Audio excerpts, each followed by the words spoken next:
Om Sadashiva Samarambam Shankaracharya Madhyamam Asmadacharya Paryantam Vande Guru Param Ishvaro Guratmeti Multibeda Vibhagine Vyomavta Vyapta Dehaya Dakshinamurtaye Namaha Sava Vedanta Sedanta Gocharam Tamagocharam Govindam Paramanandam Satiguru Pranatoshmaham Om Shanti Shanti Shanti Om.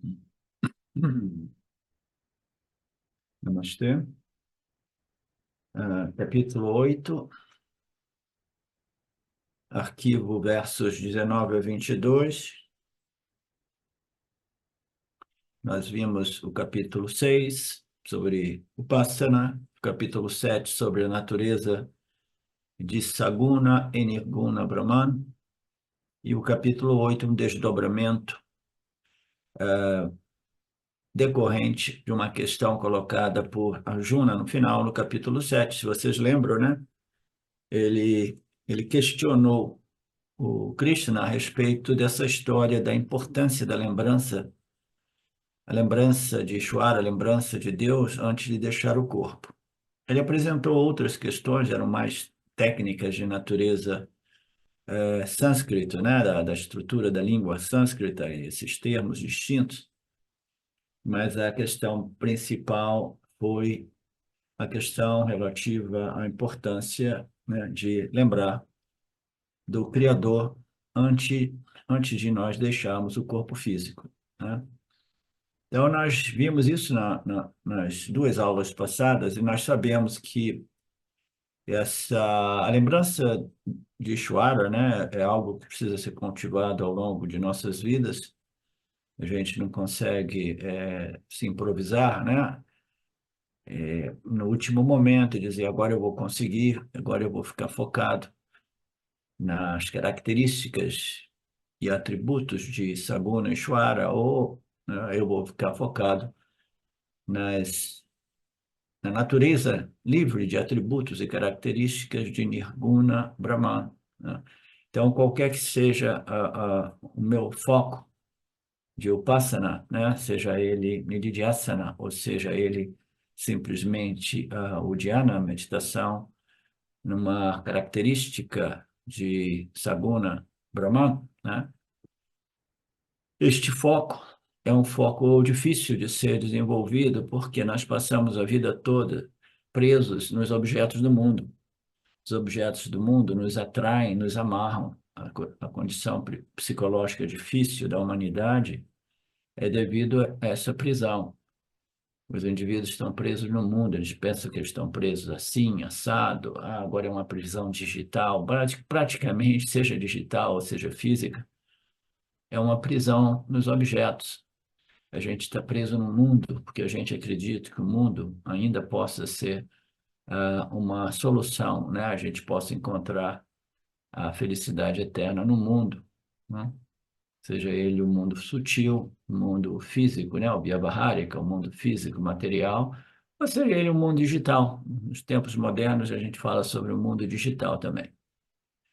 Então, esta prisão, né, na qual o indivíduo fica preso, é um grande obstáculo para tirar a mente, o foco da mente do mundo e trazer o foco da mente para a Ishvara em sua natureza saguna e, né, posteriormente, em sua natureza nirguna, que é a minha própria natureza.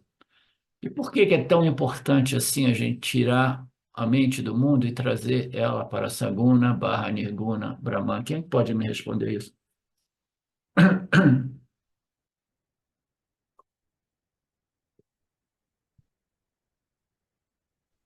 Para tirar o foco do mundo material, professor, e colocar o foco na espiritualidade mesmo.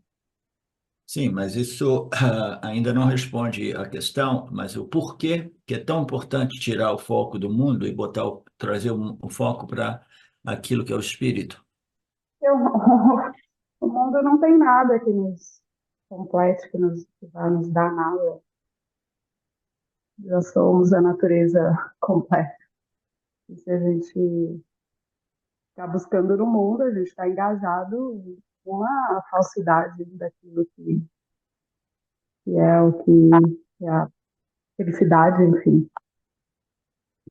Não sei se é isso para você. Não, é exatamente isso. O seu áudio não está ao máximo, mas ainda assim é bom ouvir você, é bom ter você aqui de volta esse final de semana. É mais ou menos isso, né? A gente fica preso naquilo que é uma miragem. Imagina a gente esteja perdido no deserto e a gente fica olhando para a esquerda, vê uma miragem, aí a gente anda quilômetros para chegar lá, aí diz lá, não, era uma mera aparência. Aí a gente continua, aí a gente vê uma outra miragem. A gente fica preso em coisas que não são reais, são miragens, são aparências, né? O mundo é uma aparência produzida pelo poder de Maia. Então, se esse mundo é uma miragem aparente, o que é a areia do deserto? O que é a única realidade? O que é o pano de fundo, né? O que é o substratum de tudo isso, né? A distância de tudo isso? Então, tirar o foco da mente do mundo, que é simplesmente uma falsa aparência, no sentido de que existe como aparência e como experiência e potencial para que a gente possa atribuir devidamente valores utilitários dentro do aparente, dentro da miragem. Dentro da miragem existem objetos com valores utilitários positivos. Parece estranho, né? Dentro da miragem existem objetos com valores utilitários positivos, né? Então, nós navegamos dentro do aparente para poder, né? A gente não tem escolha, os órgãos dos sentidos se conectam automaticamente com seus respectivos objetos. A Juna, portanto, não tem nada que você possa fazer. Deixe isso para lá e lute, né? Então, nós temos essa situação na qual o mundo aparece dentro do âmbito da mente humana. A mente humana nada mais é do que a consciência, mas a mente humana, se sentindo separada, independente, uma entidade independente da consciência, ela fica entretida, né? Distraída com essas miragens, com essas projeções de namarupas, né? Que ocorrem dentro do âmbito da mente, em sua natureza, consciência, né? Então, essa miragem é realmente onde nós navegamos com o objetivo de desenvolver as qualificações necessárias, que é a melhor forma de atribuir valor utilitário positivo, é o que? Compreender que este mundo, esses objetos, tudo bem, uma cadeira tem um valor utilitário que é, quando eu estou cansado, eu posso sentar nela, né? Mas o Swami diz, cuidado, que a maioria das cadeiras, elas são de papelão. Sente, mas sente-se com muito cuidado, com muita atenção, porque a cadeira também não dá segurança, tá? Então, metaforicamente falando. Então, a gente vai vivendo nesta ordem que está disponível para como uma aparência e experiência, e nós precisamos de gradualmente, mas certamente, né, tirarmos a mente deste mundo e trazermos a mente para essa contemplação, né, na natureza do Criador, que é idêntica à natureza do Jiva Atma, né? Então, nós precisamos de fazer isso, mas isso requer uma maturidade que é muito difícil de encontrar. É raríssimo encontrar uma pessoa com esse nível de maturidade, né? Então, ao longo desse capítulo, nós praticamente vimos somente isso, né? Existem dois tipos de pessoas no mundo, né? Aquelas que buscam a matéria e aquelas que buscam o espírito. Aquelas que buscam a permanência do espírito, né? A eternidade do espírito, e aquelas que buscam a impermanência dos objetos deste mundo aparente, né? E nós temos os upassakas. O que que é o upasaka? O upasaka é aquele que faz upassa. Upassa é meditação, reflexão, contemplação. Que tipo de reflexão, contemplação nós nos referimos quando nós utilizamos o termo ele é um upasaka, ela é uma upasaka, né? Upasana é uma prática, né, que o, assim dito, upasika faz um esforço enorme, que requer uma maturidade enorme, né, de tirar a mente do mundo, né? O mundo existe dentro da mente como impressões mentais a respeito do mundo. Então ele tem que gradualmente ir limpando essa mente, né, purificando e trazendo a mente para aquilo que nós chamamos Ishvara Upasana. Ishvara Upasana em sua natureza saguna e mais adiante em sua natureza nirguna, né? Então, quando a gente fala sobre o Passaka, o meditador, o contemplador, aquele que incluiu Deus na sua equação de vida, né? E ele faz isso por quê? Porque ele quer um resultado, né? Aí o Swami apresenta, Krishna apresenta dois tipos de Upasakas. Aqueles que invocam Deus e meditam em Deus porque eles querem coisas deste mundo, coisas limitadas, né? E existem aqueles outros upasakas, né? Que são niskama upasakas, né? Que eles não querem mais coisas deste mundo. Eles invocam Deus em sua natureza, tanto saguna como nirguna, para obter o quê? Crescimento espiritual, autoconhecimento e moksha. Ok? E aqui neste capítulo, nesse estágio deste capítulo, o Krishna Guru irá fazer uma comparação entre esses dois upasakas, tá? Ele vai ver os upasakas que fazem ações religiosas, né? Ações ritualistas, né? Com o objetivo de obter favorecimento de Ishvara, né? Coisas deste mundo. E os upasakas, que meditam na natureza nirguna e saguna de Brahman, saguna e depois nirguna, com o objetivo de elevação, crescimento, desenvolvimento espiritual, que nos conduz ao autoconhecimento e à libertação do samsara. Tá? Então, esta é a comparação que o Krishna traz neste capítulo, que é o tema principal desse capítulo. Tá? E ele fala que existem resultados distintos de todas essas práticas de reflexão, estudo, contemplação, denominada upassanas, né? Uma é que o resultado do Sakama Upasana, né? As meditações na natureza de Deus com fins de ganhos materiais, irá produzir resultados finitos e limitados, né? E a Upasana, né, daquele que está buscando a compreensão da natureza de Deus, não para fins de obter favorecimento, porque aqueles que querem favorecimento, eles não querem nem saber a natureza de Deus, eles só querem saber que não, Deus, eu sei que você existe, eu sei de um modo ou de outro que intuitivamente eu acredito, eu tenho uma fé cega, mas é uma fé sólida, eu não compreendo muito você, não compreendo as suas leis, mas eu sei que não pode existir uma criação sem um Criador, portanto, eu busco refúgio em você e eu quero coisas desse mundo. Eu tenho uma lista, eu sou um devoto pidão, aquele que pede, pede, pede, pede, e às vezes esquece de agradecer. Então, existem esses dois tipos de upasakas, né?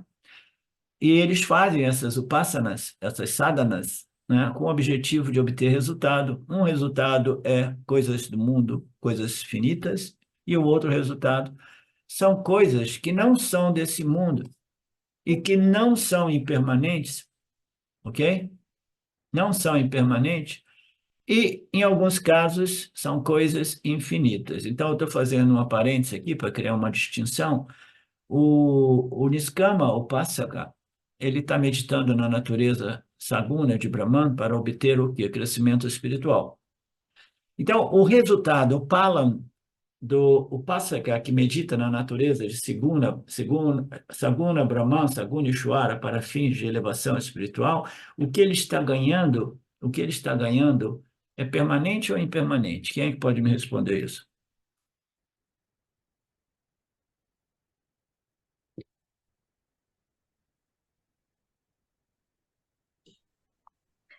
Professor, ele Impermanente. está Fala, Mariné. Professor, ele está meditando no Saguna Ishvara para adquirir elevação espiritual, né? É Sim. isso que ele é permanente, né? Porque ele vai adquirir, aos poucos ele vai passar para Nirguna, para a meditação Nirguna Sim. Ishvara, né? Tá. Ok, entendi. Quem que ia falar mais?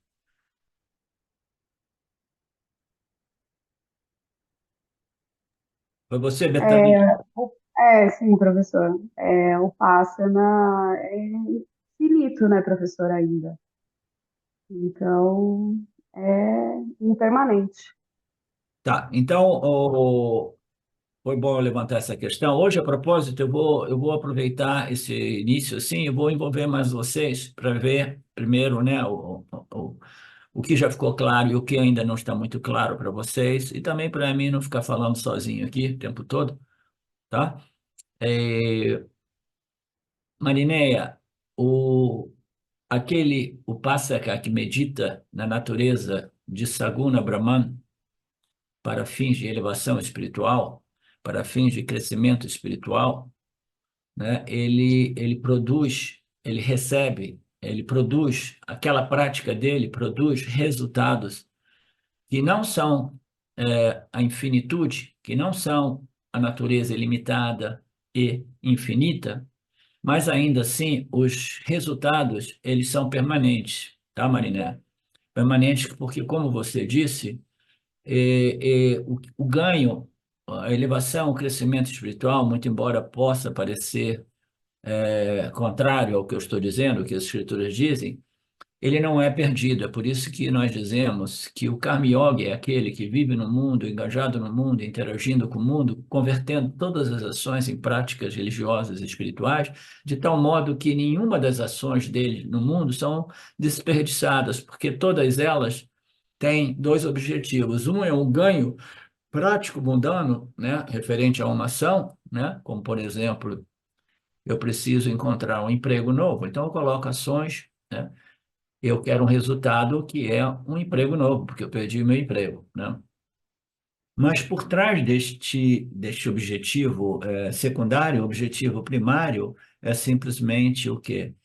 É dedicar as minhas ações de busca por um emprego para Ishvara com um espírito de doação, né, de reverência, de agradecimento, e deixando os resultados por conta do Senhor. Então, qualquer ação, né, deste devoto de Saguna Ishvara, ela irá produzir um resultado que é permanente, porque são ações colocadas com um propósito que não é ganho material. O ganho material mundano é sempre impermanente. Você ganha uma casa, você ganha um emprego, você ganha um relacionamento, você ganha US$ 1 milhão, tudo aquilo é impermanente.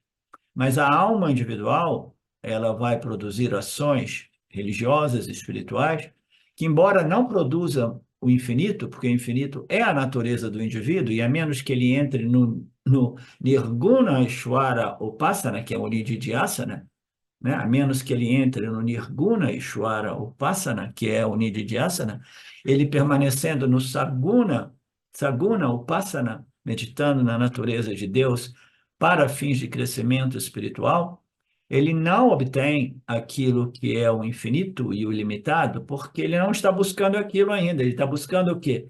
Crescimento espiritual. Vocês entendem a distinção?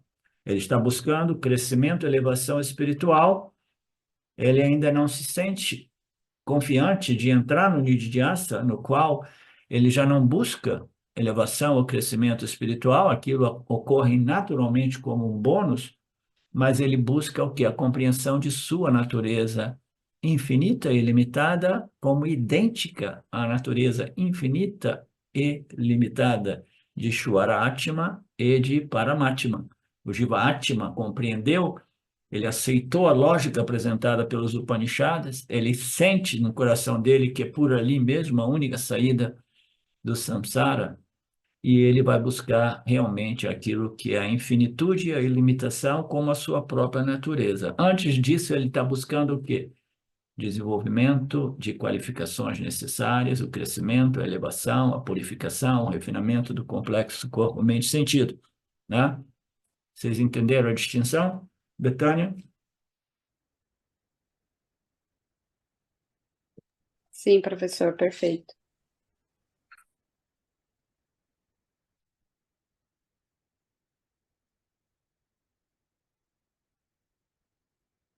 Portanto, o resultado de qualquer ação, né, vai ser limitada.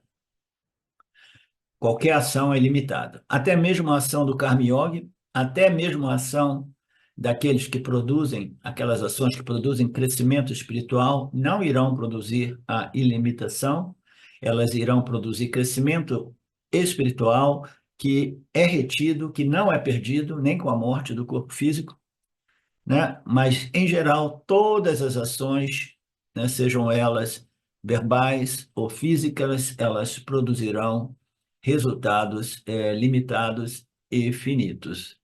E somente o Niskama Upasana, na busca da natureza, da sua natureza como Atma, que é idêntica à natureza de Ishvara Atma e Paramatma, somente esse Niskama Upasana que se tornou um Nididhyasana Upasaka, né? Somente esse terá a possibilidade de obter um resultado infinito e ilimitado, né? E aqui o Swami Paramarthananda, né, desdobra o conceito do Kramamukti. O Kramamukti é aquele que, embora durante permanecendo ainda encarnado durante este último nascimento, esse corrente nascimento, ele não realmente teve sucesso ainda na obtenção deste conhecimento claro, direto, imediato e livre de dúvidas a respeito de sua natureza como idêntica à natureza de Brahman, né? Aí é dito que ele, se ele tiver qualificações sídicas, né, ou yogics, ele tem a possibilidade de ser transferido para uma loca superior, sendo que a loca mais superior que existe é aquela na qual, chamada de Brahma Loka, na qual Brahmaji, que é Ishvara, ele vai lá e vai expor a situação para este indivíduo, e o indivíduo facilmente irá compreender a sua natureza ilimitada como o Atma, né? Então, essa é a ideia do Krama Mukti, que, como eu disse, foi visto, né, nos últimos versos, até o verso 22, ele não é muito, será visto agora, né, ainda, né, até o verso 22, nós vimos já na aula passada, ele não é muito relevante para nós do Vedanta Brasil, tem muito esoterismo em tudo isso, né?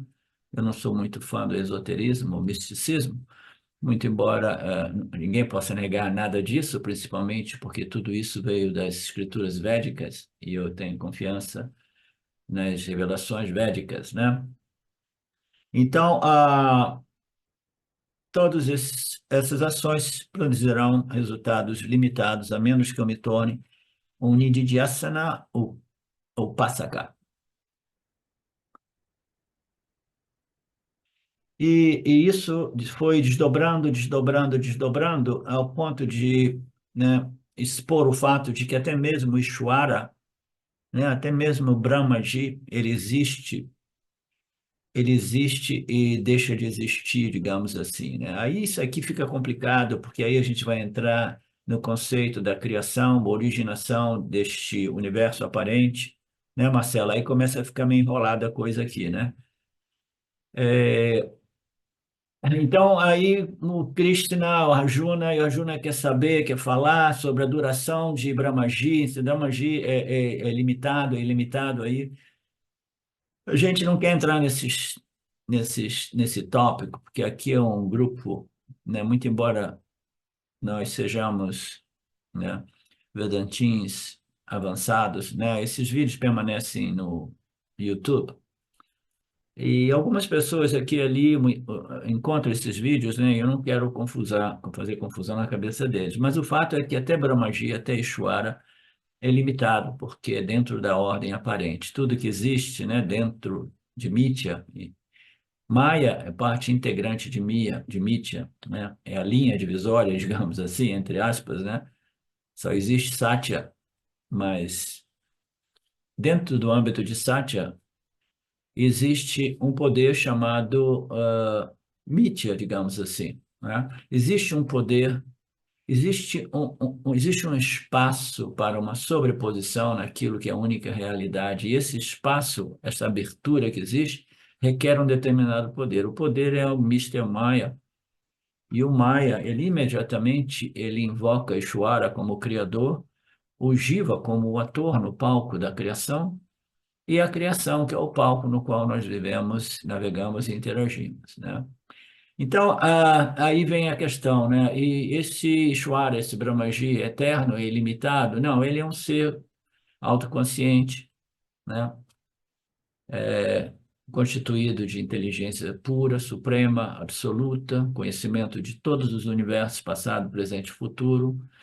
Ele praticamente é uma formação energética de quase que 100% puro Sattva Guna. Sattva é a primeira modificação que ocorre dentro do âmbito da consciência, como sobreposição, é o Prakriti de Maya, né? Este poder de Maya. O poder de grossificar, de projetar e de saber, de conhecer tudo, né? Sattva, Rajas e Tamas. Dentro do Prakriti de Maya, né, como num passe de mágica, surgem as três energias, que são os tijolos de construção do universo, sendo que o primeiro é o mais importante, digamos assim, que é a inteligência de tudo isso, a causa inteligente dessa projeção aparente, né? Então, este é o conceito. Então, até mesmo Brahmaji, até mesmo Ishvara, é limitado. Por que que ele é limitado se ele é autoconhecido, ele é autorrealizado, ele é puro Sattvaguna? Sattvaguna é responsável por clareza mental e conhecimento. Ele conhece tudo que existe no mundo de Mithya e ele conhece a sua natureza em Satya, como Brahman. Se ele sabe tudo, por que que é limitado? Ele é limitado pelo tempo, porque o Brahmaji aparece e desaparece. Por quê?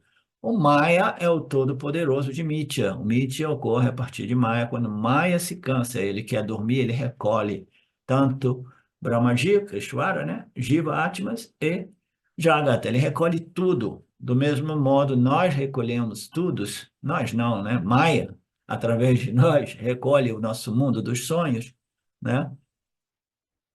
Recolhe o nosso mundo de vigília quando nós entramos no sono. Tudo aquilo é recolhido no nosso pralaya microcosmo, tá? Nosso pralaya a nível individual. Quando a gente acorda, o nosso mundo retorna, né? Aparece tudo de novo. Aparece o nosso Criador. Ah, eu lembro do Criador, sim, de criação, e eu sou a criatura, e eu tenho muitas preocupações e problemas para resolver hoje, né? Então, essa é a notícia que às vezes é meio chocante. Até mesmo Brahmaji ou Ishvara é limitado pela temporalidade imposta por Maya, mas essa temporalidade é macro, né? Significa o quê?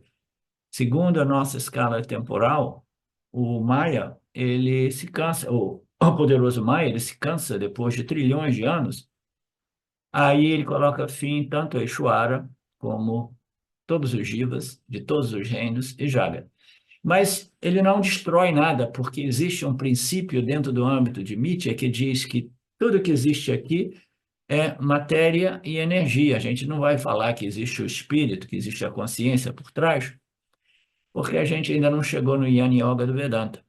Esse capítulo não aborda o Jnana Yoga do Vedanta. Mas existe aqui, dentro da ordem de Mithya, existe somente dois princípios, um é matéria e energia. E, fundamentalmente, matéria e energia são a mesma coisa com frequências, né? Ondas, né? Waves, ondas de frequência distintas que as tornam densas e grosseiras diante dos nossos órgãos sensoriais ou se tornam invisíveis aos nossos aparatos sensoriais, tá? Mas tudo é energia.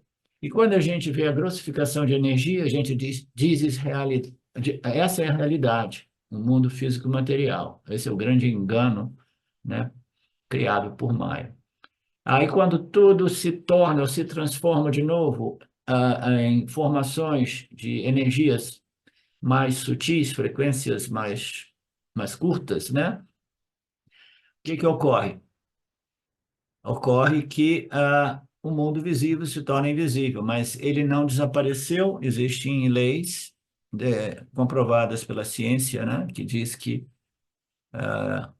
dentro de Mitya existe esse princípio de conservação de energia, no qual nada é criado, tudo existe eternamente, mas se transforma em sua condição visível para a sua condição invisível, da condição invisível para a visível. Então, a ciência está abordando temas que os Vedas e o Vedanta e os Upanishads, né, revelam já desde o início dos tempos, tá? E aí entrou nesse papo aqui, saber então quanto tempo é o dia de Brahma, é o dia de Ishvara, o dia de Maya, eu prefiro chamar o dia de Maya, muito embora chamar o dia de Brahmaji também não é mal, porque Maya, quando acorda, ele não consegue acordar sozinho. O Maya só acorda acordando Brahmaji, Ishwaraji e Jagataji, né? Todo mundo tem que acordar. Então, quando acorda Brahmaji, o mundo inteiro, a criação inteira aparece. Na chegada do dia de Brahmaji, no dia de Brahmaji, todos os seres manifestos emergem do não manifesto. Esse mundo físico material, né, Vyakatva Yaha, significa coisas e seres individuais da criação, todos eles surgem, ou melhor dizendo, emergem, todos os seres, seres vivos e os seres inertes. Eles emergem da onde? Da sua condição invisível, né?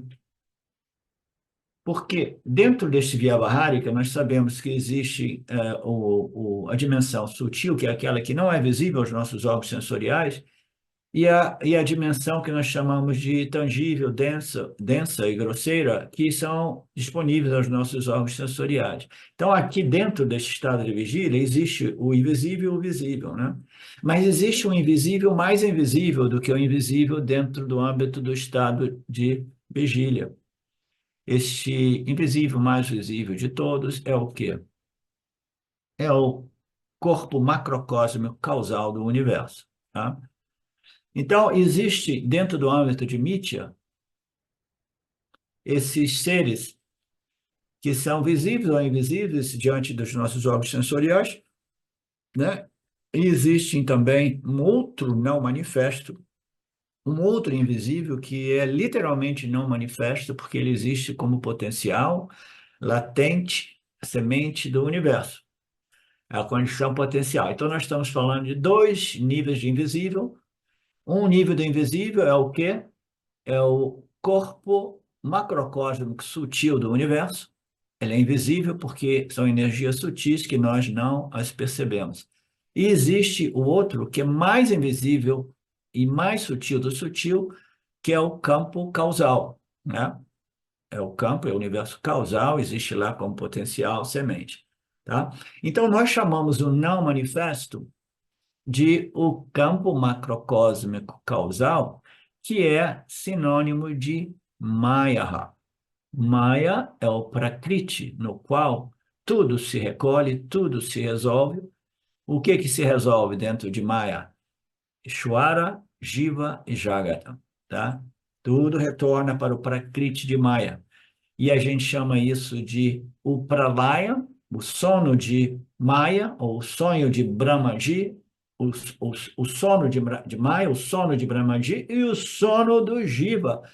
Mas não é o sono do Jiva que ocorre a cada 24 horas, mas este é um sono muito profundo, que, segundo as escrituras, né, bilhões ou trilhões de anos passam, mas a gente não está nem aí, a gente está curtindo o sono profundo de Maya, o sono profundo de Brahmaji, porque quando eles dormem, tudo deve dormir, quando eles acordem, todos nós devemos acordar. É um descanso, é um repouso total, muito profundo, dentro do âmbito de Brahmaji ou Maya. Brahmaji ou Maya carrega tudo, né, do manifesto para o não manifesto, tá? Então, este é o conceito e a teoria da criação cíclica apresentada nos Vedas e no Vedanta também.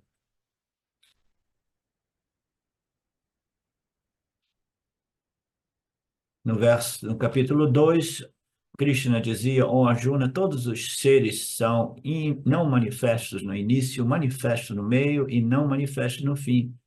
Por que você está sofrendo, né? É inútil sofrer por todas essas pessoas do outro lado do campo de batalha. Portanto, lute e destrua os inimigos do Dharma, né? Então, imagina a confusão na cabeça de Arjuna, né, Marcelo? O cara assim, olha, todos esses seres, eles existem eternamente. No início, eles não são manifestos, no meio, eles aparecem manifestos e depois eles voltam para o manifesto, né? Então, por que você está sofrendo por aquilo que existe eternamente, como não manifesto, no meio manifesto e depois não manifesto? Por que você está sofrendo por tudo isso? Portanto, aí a contradição aparente é, portanto, no final ele diz, portanto, levante e lute. Pô, se tudo isso é simplesmente uma mera aparência que não existe antes, não existe aparentemente no meio e depois volta para a não existência, para não manifesto, por que eu tenho que lutar com uma coisa que é simplesmente uma miragem, né? Esses seres que existem, mas não existem, né? Por que você está sofrendo por eles? Simplesmente levante e lute. Então, o que isso denota? Ele denota que, muito embora esta ordem aparente mítia seja uma projeção tal qual a miragem no deserto, né? Ou a projeção dos nossos mundos pessoais, dos sonhos, né? Ainda assim, elas têm um propósito, elas servem um propósito, e para que esse propósito seja bem estabelecido, um certo equilíbrio entre Dharma e Adharma precisa ser preservado. Vocês entendem isso? Quem é que não entendeu essa passagem?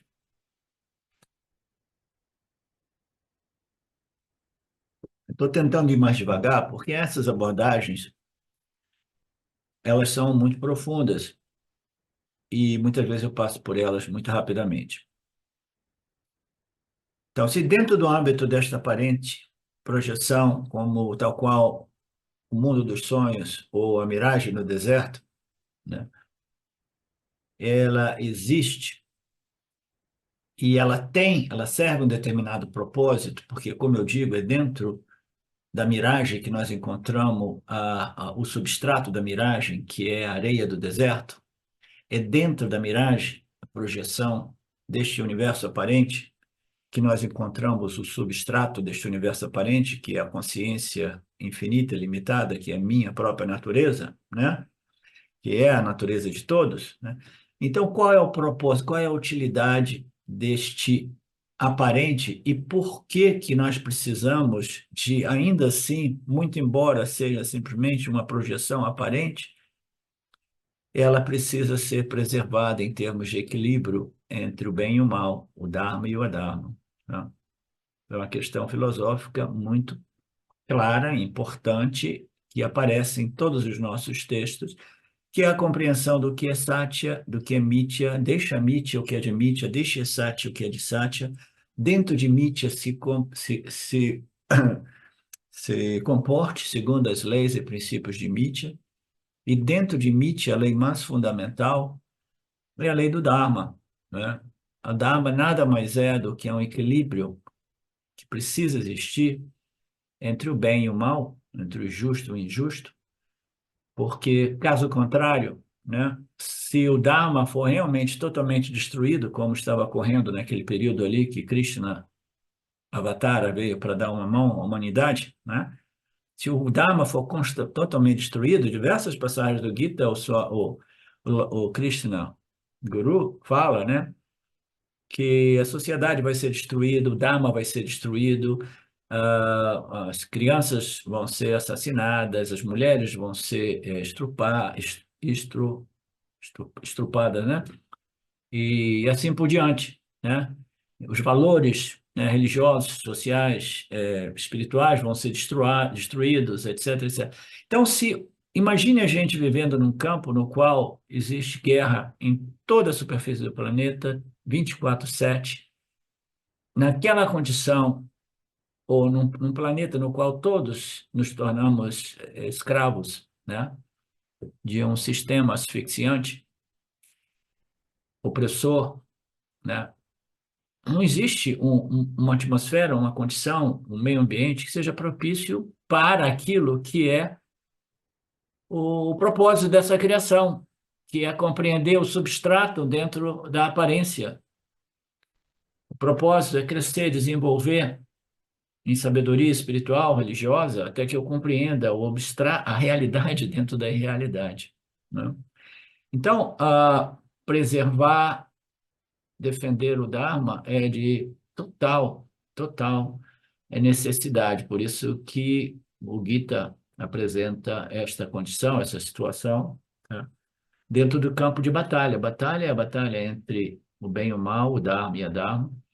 O Adharma engana, mente, trapaceia, né? A gente vê o que a família de Duryodhana foi capaz de fazer. A gente vê em quase todos os filmezinhos aí do Netflix, é todo tempo o Adharma trapaceando, enganando, mentindo, manipulando, né? Matando, assassinando, né?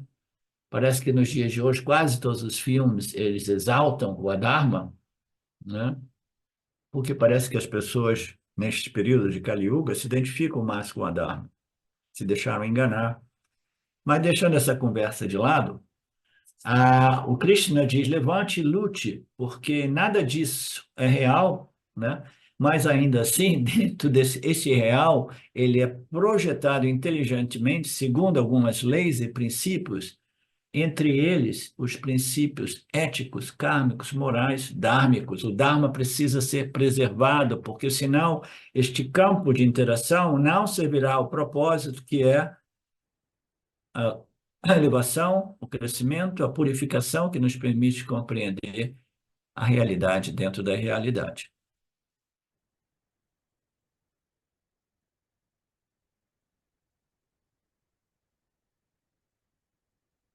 Ok, voltando aqui para as palavras do Swami, a lei científica diz que nada é criado, nada é destruído, tudo é transformado, portanto, a gente não deve ficar muito preso no conceito de que a criação do universo ocorreu assim, assado, não sei quantos milhões de anos atrás, ou isso, bilhões, né? O Vedanta jamais realmente aceita a criação de um mundo, a criação, mas o Vedanta apresenta duas teorias de criação. Ele apresenta a teoria de criação linear e como um princípio de evolução, né? Teoria da evolução, teoria da transformação, de adaptação, e a outra é a teoria da projeção, que o universo vem da semente, a árvore é criada, da árvore a semente é criada, é recolhida no seu potencial. Então, essa projeção cíclica é uma das teorias védicas, é a melhor. E a primária, a mais elementar, é a teoria que envolve a transformação e evolução, né, uma escala linear que ninguém sabe, consegue estabelecer quando foi realmente o início deste universo. Então, o Vedanta não aceita nenhuma dessas duas, a menos que a gente coloque aquela palavrinha mágica, qualquer que seja a teoria, para tentar explicar a criação deste universo, a manifestação deste universo, a originação deste universo, né? Nós precisamos lembrar que é uma projeção aparente, originação aparente, tá? É uma originação aparente, é uma projeção aparente, é uma criação aparente, é uma manifestação aparente. Então, a manifestação é a palavra que eu sempre gostei mais de usar, porque nada foi criado, mas ela é manifestado do não manifesto, ela é jogada, projetada como manifesto, e do manifesto ela é recolhida para o não manifesto, ok? Então, a palavra manifestação é um termo muito mais vedântico, enquanto que a criação é um termo mais védico para os estudantes, os upasakas, para os buscadores religiosos em estágios mais elementares. E quando a gente sai dos Vedas e entra no âmbito de outras estruturas religiosas ainda mais primárias, ainda menos sofisticadas, ainda mais rudimentares, aí a gente chega nos extremos de datas, quando, né, o nosso mundo foi criado, 7 dias na semana, isso e aquilo. Então, existe teorias e propostas para todos os tipos de seres vivos, né, humanos, dependendo do nível de maturidade do ser humano.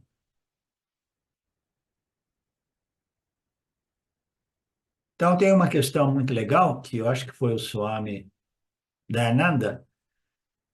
Alguém perguntou a ele,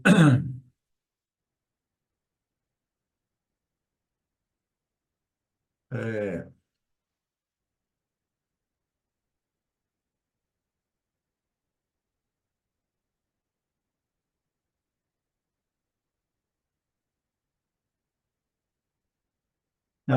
essa outra questão, essa outra analogia não se encaixa nessa passagem aqui, eu vou deixá-la para mais tarde.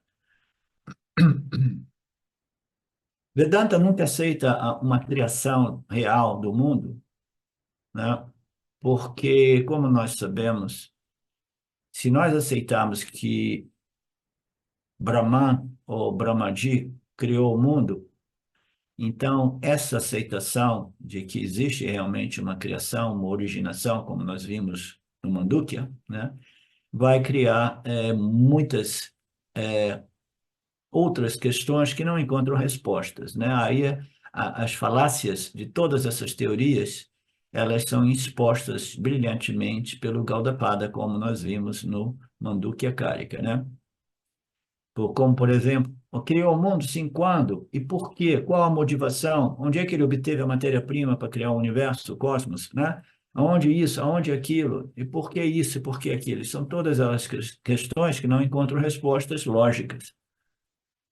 Devido à conservação da energia, que é uma lei que parece ter sido comprovada dentro do âmbito da ciência moderna, né, nada realmente foi criado. Aí o Swami entra no âmbito de uma questão mais filosófica, falando sobre o tempo.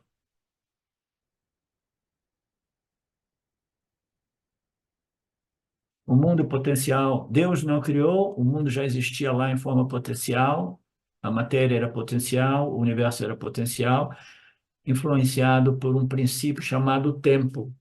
O tempo sofre uma modificação e o não manifesto modificado torna-se manifesto. Então, o que é esse tempo, né? Que ele é colocado ali como um princípio responsável pela manifestação daquilo que estava não manifesto em condição potencial para um manifesto. Que tempo é esse? Porque aí o Swami começa a falar desse tempo. A criação é causada por o quê? Uma outra filosofia, o tempo, né? O tempo é parte integrante desta manifestação. E tempo nunca pode ser separado desta manifestação física material. Por quê? É o tempo que projeta este universo aparente. E esse tempo é o que? É o tempo do sono de Brahmaji ou de Maya. Quando Brahmaji e Maya, eles dormem, assim como nós dormimos 4, 5, 6, 7, 8, 9 horas por dia, né? Maya, né, passa aquele tempo ali que corresponde a bilhões de anos na nossa linha temporal, segundo os Vedas, né? Aquele tempo ele é responsável pela projeção e o tempo irá consumir a manifestação atual. Existem passagens que dizem que o tempo consome tudo. O tempo é representado como o quê? O Lord Shiva, aquele que consome tudo aquilo que é manifesto, trazendo tudo que é não manifesto, manifesto para o não manifesto, e mais tarde para o não manifesto absoluto, que é o Pralaya. Nada se cria, tudo se transforma do manifesto fisicamente para o manifesto sutilmente, para o não manifesto durante o pralaya, no qual tudo se recolhe no macrocosmo causal.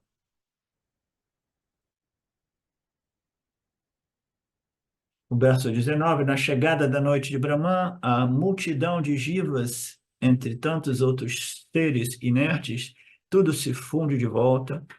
Isso ocorre ciclicamente, repetidas vezes. Na chegada do dia, emerge novamente tudo isso. Nós falamos sobre isso. E aí tem uma questão interessante, sempre um pouco mais esotérica, né?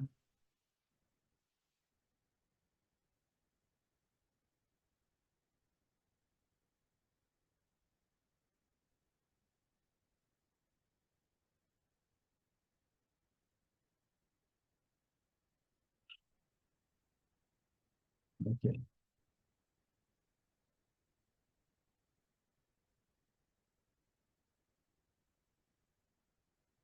Aqui, esse conceito, essa teoria cíclica, ela nos diz que nada é criado, nada é destruído, né? Tudo vem do não manifesto para o manifesto.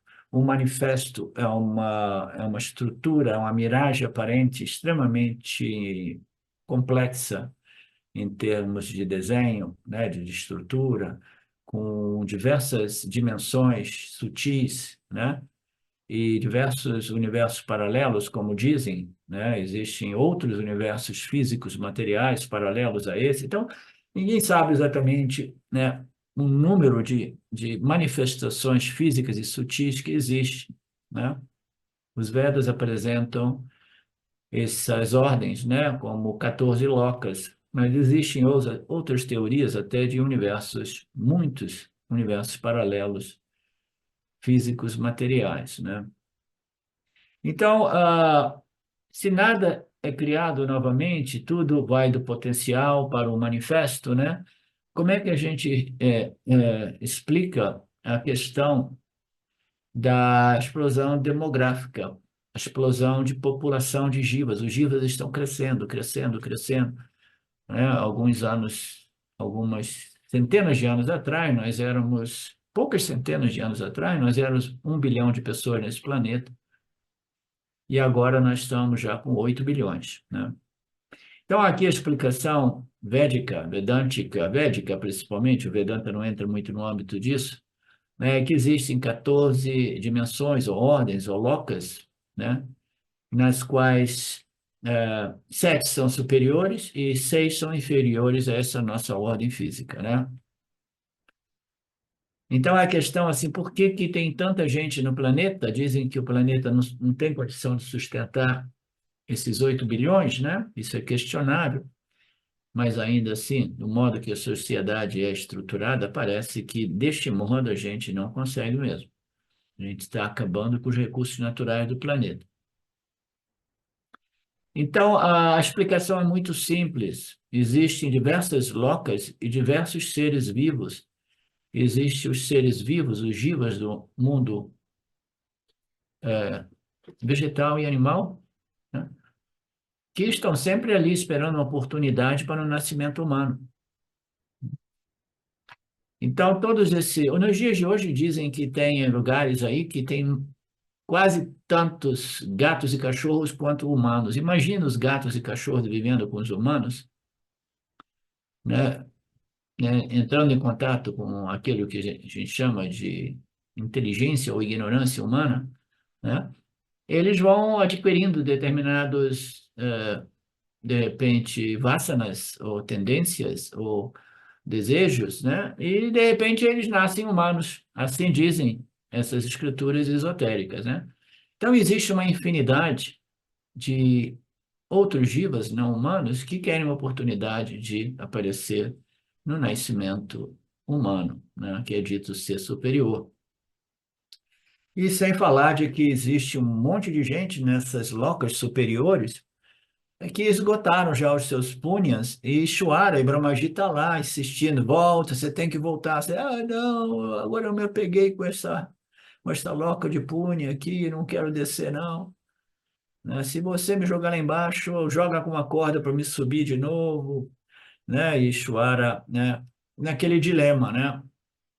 Então existem seres vivos nessas ordens sutis que precisam voltar, existem jivas, né? De outras espécies de jivas no reino animal, esperando uma oportunidade, né? Então, por tudo isso, nós explicamos que nada é criado, nada é realmente originado, tudo é transformado, modificado do sutil para o denso até que o Pralaya chegue, aí até mesmo o sutil se recolhe no Pralaya, no não manifesto. Então, nada é realmente criado, tudo é um fluxo constante de modificação e transformação dentro do âmbito de diversas ordens aparentes de realidade, né? O Shimaya, respondendo essa questão, uma vez disse para um devoto seu, um discípulo seu, ele falou assim: imagine que nos dias 500 anos atrás existiam tantos animais selvagens aqui na Índia, mas os homens, o progresso foi gradualmente, né? E a ignorância humana, né? A cobiça, a avareza humana foi matando todos os seres selvagens, né? Então, esses seres selvagens, eles deixaram, né? Eles foram sacrificados pelos humanos, né? E onde é que eles foram? Eles não puderam voltar como tigres e leões e elefantes, eles voltaram como humanos, né? Então, uma explicaçãozinha também para dizer que as almas, né, dos jivas são infinitas, né, digamos assim, mas elas não podem ser nem crescer nem diminuir. É como o oceano. O oceano, ele recebe as águas das chuvas, as águas dos rios, né? E ele vai constantemente evaporando essas águas, né, para o não manifesto, que é em condição de vapor, né? Aí o vapor irá formar nuvens, as nuvens irão, mais uma vez, né, nutrir os lagos, os rios, e assim esse ciclo continua, né? Então, nada realmente é adicionado, nada realmente é retirado, porque nada é realmente criado, tudo é transformado o tempo todo. Então, esses animais, eles talvez tenham sido convertidos em seres humanos, esse é o ponto. O número das almas individuais, dos jivas, dos três reinos, permanecem sempre as mesmas. Nenhum novo jiva pode ser criado também, por quê? Porque uma outra teoria védica que é a mais importante de todas as teorias védicas da criação, que mais tarde até mesmo essa teoria foi rejeitada, demonstrada pelo Mandukya, né, ser também falaciosa ou falsa, né, defeituosa, né, que é a criação do universo através do karma. É karma, carinha, vada, né? Então, não é Ishvara que cria, é o karma, tá? Então, se nós observarmos a criação do universo explicada nos Vedas como originada pelo karma, né? Pelo karma dos jivas, né? O karma dos seres vivos, né? É o karma que compele Ishvara a produzir novos instrumentos, experiências para todos os seres vivos. Você compreende, Mariné, ou não?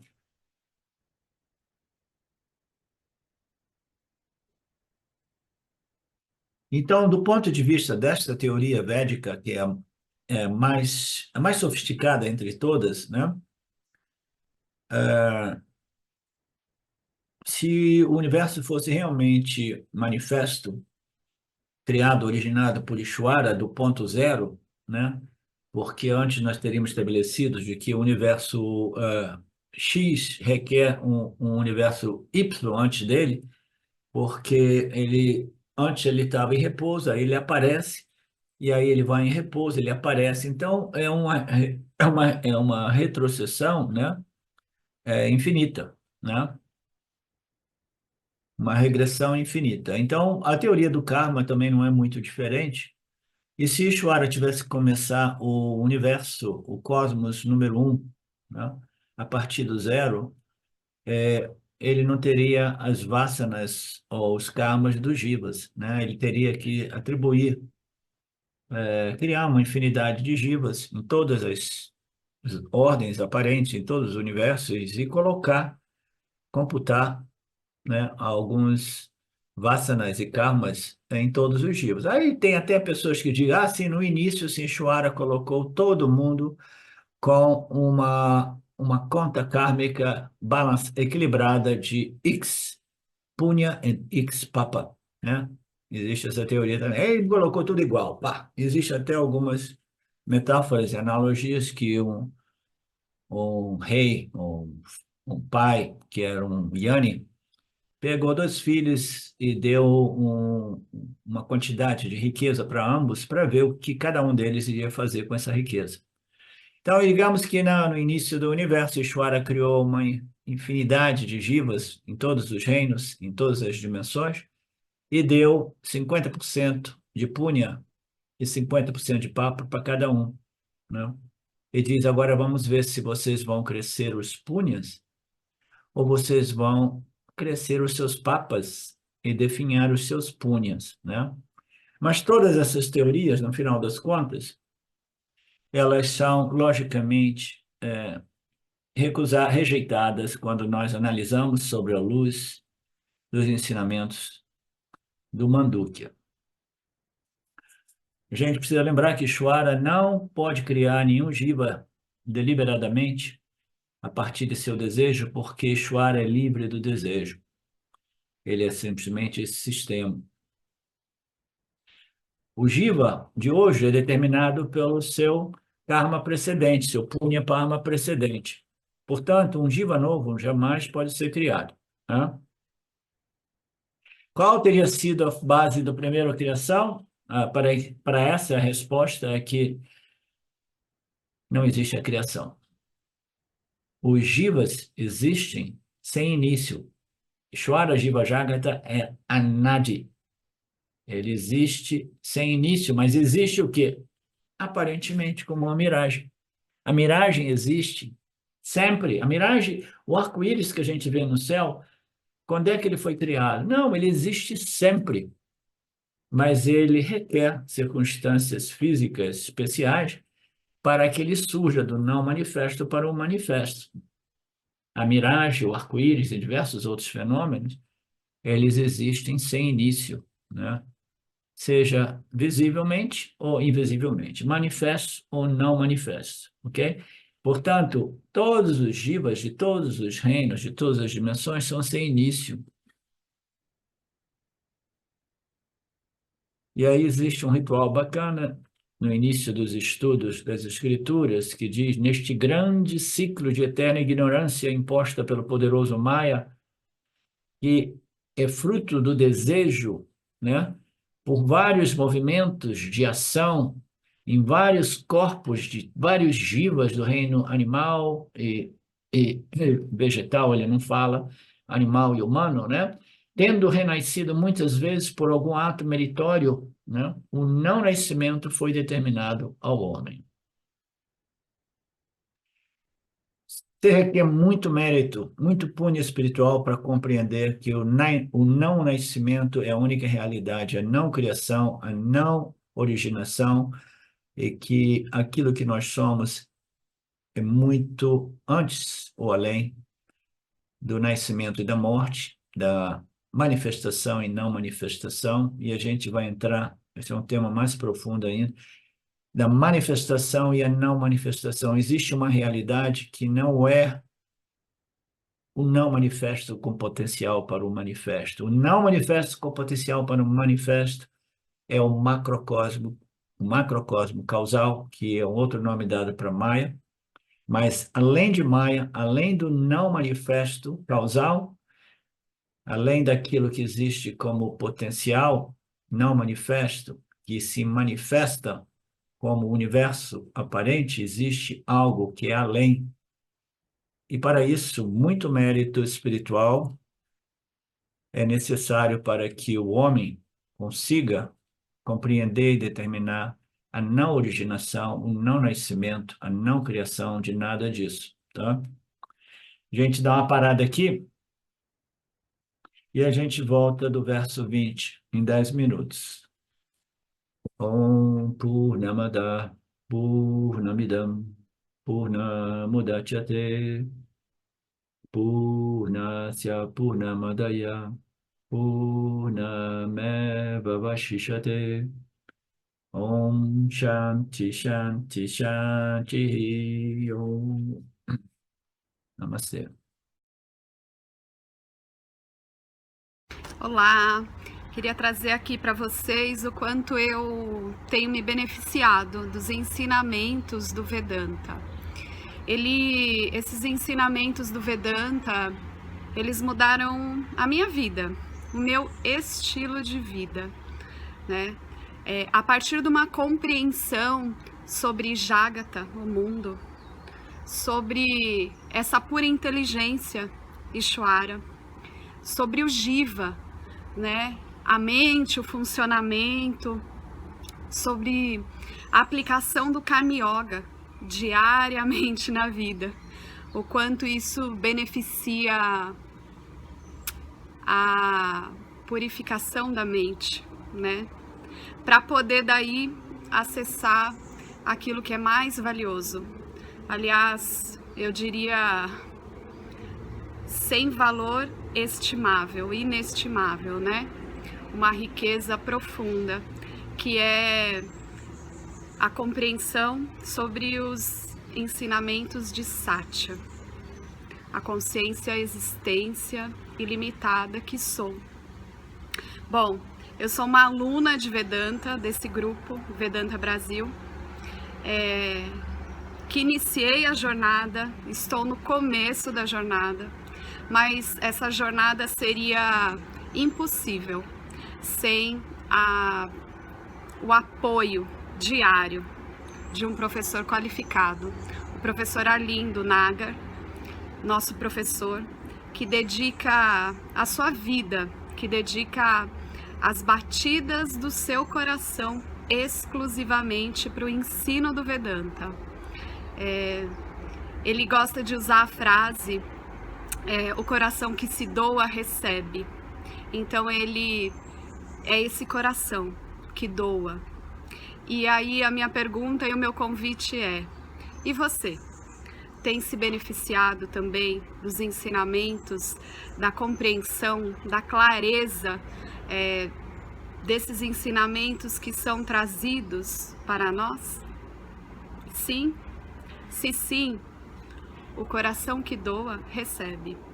Então, o convite é: se você se beneficia, você pode também fazer uma doação. Essa doação, ela é necessária, apropriada, para a manutenção, né, desse ensinamento vivo diariamente para nós.